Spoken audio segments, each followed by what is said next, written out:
नमस्ते। तो इस वीडियो में हम राजस्थान के आरबीएससी का जो पेपर है 2013 राजस्थान बोर्ड विज्ञान कक्षा 10 का वो देखेंगे कौन कौन से क्वेश्चन आए थे। सिर्फ पेपर देखेंगे। तो सबसे पहले इसमें कुछ निर्देश दिए गए हैं कि प्रत्येक प्रश्न ये तो हो गया, जिन प्रश्नों में आंतरिक अंडा उन सभी के एक साथ लिखे कौन सा कितना नंबर का भी हम देखते हैं। इसमें दिखा रखा है कि खंड ए में जो क्वेश्चन है ना, उसमें 1 से 8 तक क्वेश्चन है, वो एक एक नंबर के हैं। ब के अंदर 9 से 14 क्वेश्चन है। ये 2013 का पेपर है, ठीक है ना। 2013 का पेपर है बोर्ड का, 10वीं का विज्ञान का। दो दो अंक के होंगे और सह में जो 15 से 24 है वो 3-3 नंबर के हैं और 25 से 30 तक है वो 5-5 नंबर के। तो हम इसके क्वेश्चन देखते हैं, ठीक है ना। खंड ए में पूछा है कि विस्थापन और द्विविस्थापन विक्रिया में एक अंतर लिखो। इनके उत्तर है, मैं कभी डिस्कस कर दूंगा। अभी क्वेश्चन देख लेते हैं। दूसरा क्वेश्चन आया था मेथेन के दहन की संतुलित समीकरण लिखिए। तीसरा क्वेश्चन था न्यूलैंड की कल्पना के अनुसार प्रकृति में कुल तत्वों की संख्या कितनी है।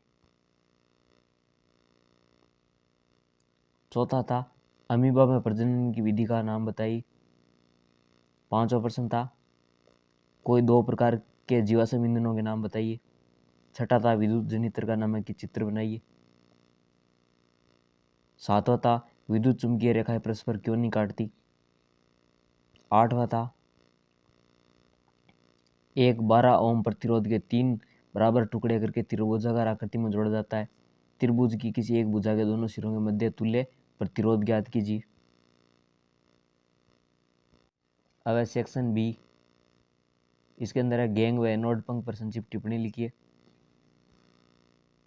अगला क्वेश्चन है उत्तम ऊर्जा स्रोत की विशेषताएं लिखिए। इसका अगला पारितंत्र में ऊर्जा प्रवाह को समझाइए। ये दो दो नंबर के सभी। अगला है जैव विकास में जीवाश्म के महत्व को समझाइए। अगला है मटर के लंबे व बोने पौधे वाले लक्षणों बीच संकरण करने पर F2PD में प्राप्त संतति का लक्षण अनुपात आरेख द्वारा स्पष्ट कीजिए। अगला दीर्घ दृष्टि दोष क्यों होता है, इसे कैसे दूर किया जा सकता है। अब सेक्शन सी निम्नलिखित अभिक्रिया में एक्स वाई जेड को पहचानिए। कॉपर की कार्बन डाइऑक्साइड से क्रिया नमी और एक हरा पदार्थ बनता है। एक्स उसका नाम बताइए। एच है वो वाई से क्रिया करता है, काला पदार्थ बनता है Ag2S। तो वाई का बताइए नाम। और तीसरा है फेरस सल्फेट को ऊष्मा दी जाए तो Fe2O3 plus SO3 plus Z बनता है, तो जेड का नाम बताइए। इनके आंसर और कभी डिस्कस करेंगे। क्या होता है जब, what happens when copper sulphate है वो फेरस सल्फेट से क्रिया करता है, जिंक H2SO4 से क्रिया करता है और सोडियम O2 या ऑक्सीजन से क्रिया करता है। अगला क्वेश्चन है मेंडलीव व आधुनिक आवर्त सारणी की तुलना करें वर्गों के आधार पर, तत्वों गुणों के आधार पर और वर्गीकरण के आधार पर। अगला क्वेश्चन है रक्तदाब क्या है, व्हाट इज ब्लड प्रेशर। धमनी व शिरा में कोई दो अंतर लिखिए बिटवीन आर्टरी एंड वेन। पुनरुद्भवन क्या है, प्लेनेरिया में पुनरुद्भवन की प्रक्रिया का वर्णन कीजिए। What is regeneration, describe the process of regeneration in planaria. Insulin hormone स्रावित करने वाली ग्रंथि का नाम बताइए। इस ग्रंथि से इंसुलिन स्रवण की मात्रा का नियंत्रण किस क्रिया द्वारा एवं कैसे निर्धारित होती है। तो ग्रंथि का नाम 1 नंबर का, और इसकी मात्रा का नियंत्रण किस क्रिया, इसकी मैकेनिज्म 2 है ना, 3 नंबर का क्वेश्चन। अगला प्रकाशानुव्रत क्या है, पादप में प्रकाशानुव्रत को नामकीन चित्र की सहायता से समझाइए। सहायता से दर्शाइए ना, चित्र बनाना प्रकाशानुव्रत को और इसकी परिभाषा लिखनी है। 1 नंबर की तो इसकी परिभाषा होगी, 2 नंबर का इसका चित्र हो गया। अगला श्रेणीक्रम में जुड़े 3 प्रतिरोधों का परिपथ चित्र बनाइए। संयोजन के तुल्य प्रतिरोध के सूत्र को व्युत्पन्न कीजिए। अगला क्वेश्चन है प्रकाश के अपवर्तन के लिए स्नेल का नियम लिखिए, और ये 1 नंबर का है। और अगला क्वेश्चन है जो इसमें 2 नंबर का है, एक अवतल दर्पण के ध्रुव से 15 सेमी दूरी पर रखे बिंब का 2 गुना आवर्धित एवं वास्तविक प्रतिबिंब बनता है। दर्पण से प्रतिबिंब की दूरी एवं दर्पण की फोकस दूरी ज्ञात कीजिए। 24वां प्रश्न है 8 ओम प्रतिरोध के दिए गए पदार्थ के तार की लंबाई L तथा अनुप्रस्थ काट का क्षेत्रफल A, इसी पदार्थ के अन्य तार की लंबाई 2L और अनुप्रस्थ काट क्षेत्रफल a/2 होने पर उसका प्रतिरोध ज्ञात कीजिए। ये भी 3 नंबर का है। सेक्शन डी के अंदर है कि निम्न को सुमेलित कीजिए ए और बी को। प्रबल अम्ल, दुर्बल अम्ल, प्रति अम्ल, अम्ल क्षार, दुर्बल क्षार, उदासीन लवण, अम्लीय लवण, क्षारीय लवण, प्राकृतिक सूचक, संश्लेषित सूचक। और इधर ये दे रखे हैं हल्दी NH4Cl, Na2CO3, methyl orange CH3, COOH, acetic अम्ल H2SO4, NH4OH, milk of magnesia NaOH और NaCl।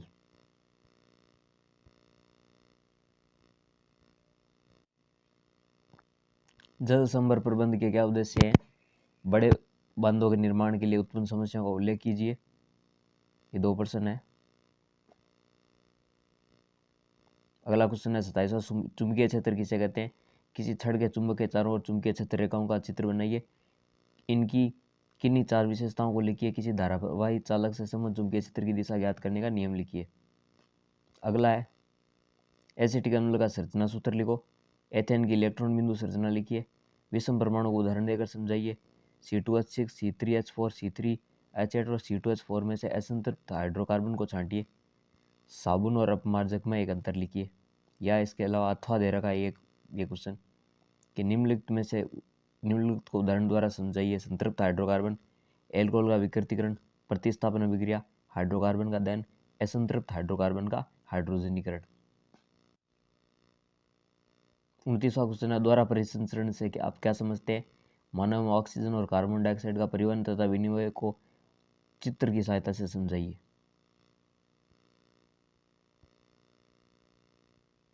और इसका अथवा में है draw label diagram of nephron, explain the process of urine formation. Nephron का चित्र बनाना और यूरिन मूत्र का निर्माण किस प्रकार होता है वो समझाना आपको। एंड लास्ट क्वेश्चन है प्रिज्म के लिए प्रिज्म कोण एवं विचलन कोण को परिभाषित कीजिए। श्वेत प्रकाश को प्रिज्म से गुजरने पर प्राप्त स्पेक्ट्रम में वर्णों का क्रम लिखिए और इंद्रधनुष के बनने की प्रक्रिया समझाइए।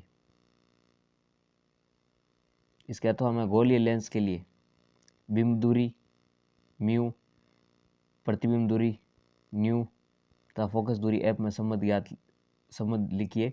आवर्धन किसे कहते हैं? वायु के सापेक्ष कांच का अपवर्तनांक 3/2 है, वायु के सापेक्ष जल का अपवर्तनांक 4/3 है। यदि वायु में प्रकाश की चाल ये है 3 × 10⁸ मीटर प्रति सेकंड, तो कांच और जल में प्रकाश की चाल ज्ञात कीजिए। तो ये आपका 10th का पेपर था इस बार, और ये 2013 का पेपर था। तो इसमें से जो क्वेश्चन है सिलेबस से मैच कर लो कि कौन कौन से है। अभी जो सिलेबस है लेटेस्ट NCERT का सिलेबस लगा, ये हो सकता है ये पुरानी किताब हो NCERT की ना हो। दूसरा, इस बार सिलेबस 30% कम कर दिया गया है कोरोना कारण। तो आपके सिलेबस में कौन कौन से पार्ट शामिल है उसके अकॉर्डिंग इनमें से क्वेश्चन छांट लीजिए और उसी की आप तैयारी कीजिए। ये 2013 का पेपर था, ठीक है। इसी तरह मैं 2014 का पेपर अपलोड कर दूंगा। Thanks for watching. सिलेबस को ध्यान रखकर पढ़ना है। फालतू जो क्वेश्चन हटा दिए गए हैं जो आपके नहीं है सिलेबस में, उन क्वेश्चन को आपको नहीं पढ़ना है, ठीक है।